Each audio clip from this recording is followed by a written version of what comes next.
राधे राधे। दशकं 19 चेतसां कथा।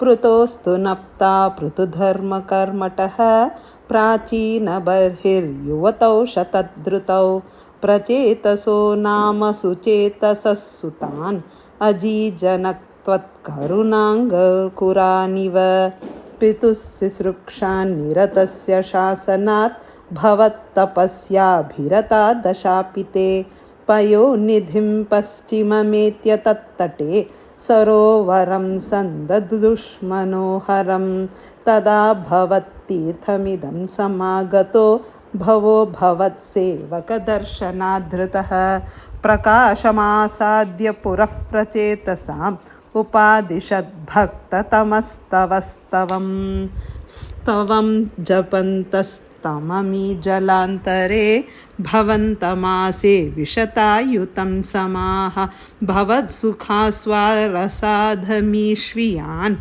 बभूव कालो ध्रुववन्नशीघ्रता तपोभिरेषाम् अतिमात्रवर्धिभिः स यज्ञहिंसा निरतोऽपि पावितः पितापि तेषां गृहयातनारद प्रदर्शितात्मा भवदात्मतां ययौ कृपाबलेनैव पुरः प्रचेतसां प्रकाशमागाः पतगेन्द्रवाहनः विराजिचक्रादिवरायुधांशुभिः भुजाभिरष्टाभिरुदञ्चितद्युतिः।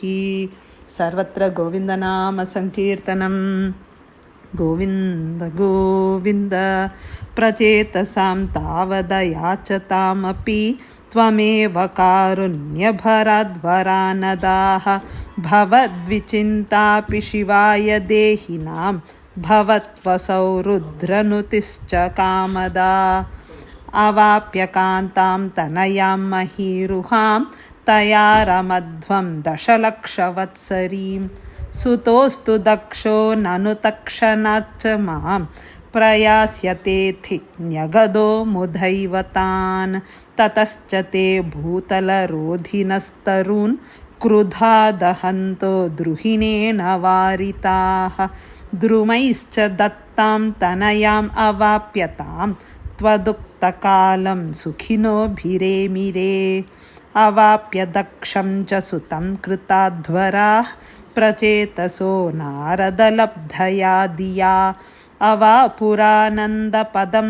तदा विदः त्वमीशवातालयनाथ पाहि मां। सर्वत्र गोविन्दनाम संकीर्तनं गोविन्द गोविन्द। सद्गुरुनाथ महाराज की जय। राधे राधे।